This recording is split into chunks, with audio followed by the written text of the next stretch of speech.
Hello बच्चों, welcome to the NEET Guru institute. अभी आप सब लोगों को बहुत डर लग रहा होगा क्योंकि 3 मई को आपका एग्जाम है। डर लगना स्वाभाविक भी है और डर लगना ये बताता है कि आपने तैयारी बहुत मन से की है। बस अब इस समय इम्पोर्टेंट ये है कि अपने डर को काबू कर, उसे कैसे काबू किया जाए। एक छोटी सी मेरी सलाह ये है कि आप ओवर थिंकिंग मत कीजिए। पेपर कैसा आएगा, टफ आएगा, इजी आएगा, अब ये सब 3 मई पर छोड़ दीजिए। सिर्फ एक काम करिए कि वैसे तो आप लोगों ने कर ही लिया होगा कि जो भी क्वेश्चंस आप लोगों के गलत हो रहे हैं टेस्ट में उसका रिवीजन कीजिए और कुछ नया करने का प्रयास मत कीजिए। प्रयास ये सिर्फ करिए कि हम रटने वाली चीजों को अब पढ़ें। ऐसे बहुत सारे चैप्टर्स होंगे जिनमें बहुत सारी चीजें याद करने वाली हैं, तो बस वो फॉर्मूले हैं, वो रिएक्शंस हैं, वो कंसेप्ट्स हैं, जो रटने वाली चीजें हैं, बस उन्हें अब अधिक से अधिक रिवाइज करने का प्रयास कीजिए। मेंटली प्रिपेयर रहिए। पेपर टफ भी हो सकता है, पेपर इजी भी हो सकता है। पेपर टफ हुआ तो सबके लिए होगा, पेपर इजी है तो सबके लिए, आपके लिए भी वैसा ही होगा।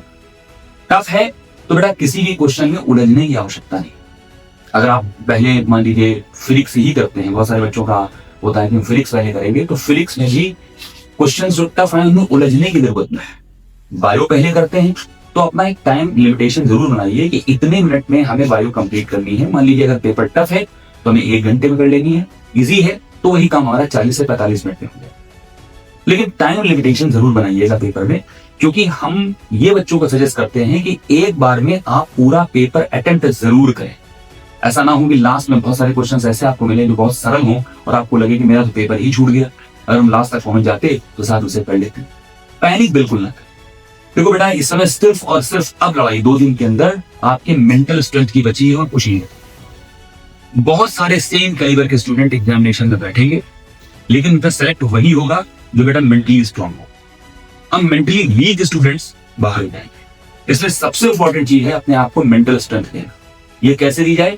ओवर थिंकिंग बंद कर दीजिए और अपने ऊपर सबसे पहले विश्वास कीजिए कि मैंने पूरी ईमानदारी से साल भर तैयारी की है, मैंने पूरी ईमानदारी से साल भर टेस्ट दिए हैं, सर की कही गई बातों को फॉलो किया है, और अगर आपने ऐसा किया है तो फिर कोई कारण नहीं है कि हमारा सिलेक्शन ना हो, हमारा पेपर अच्छा ना हो।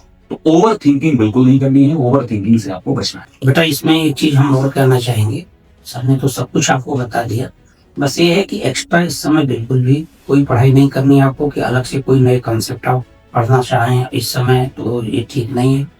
हाँ, जितना नोट्स में है वहाँ पे कोई चीज आपको रिकॉल करने में दिक्कत आ रही, भूल रहे हैं, तो उसको जरूर देख लें। जितने टेस्ट आपने दिए हैं उस टेस्ट के दौरान जो भी क्वेश्चन आपको दिक्कत दिए हों या जो नहीं लग पाए हों उनको जरूर लगा लीजिए एक बार। बस इतना ही करके जाइए।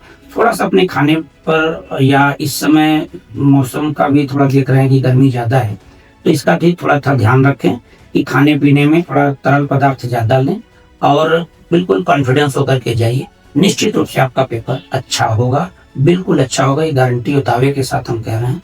इसी के साथ बेटा थैंक यू।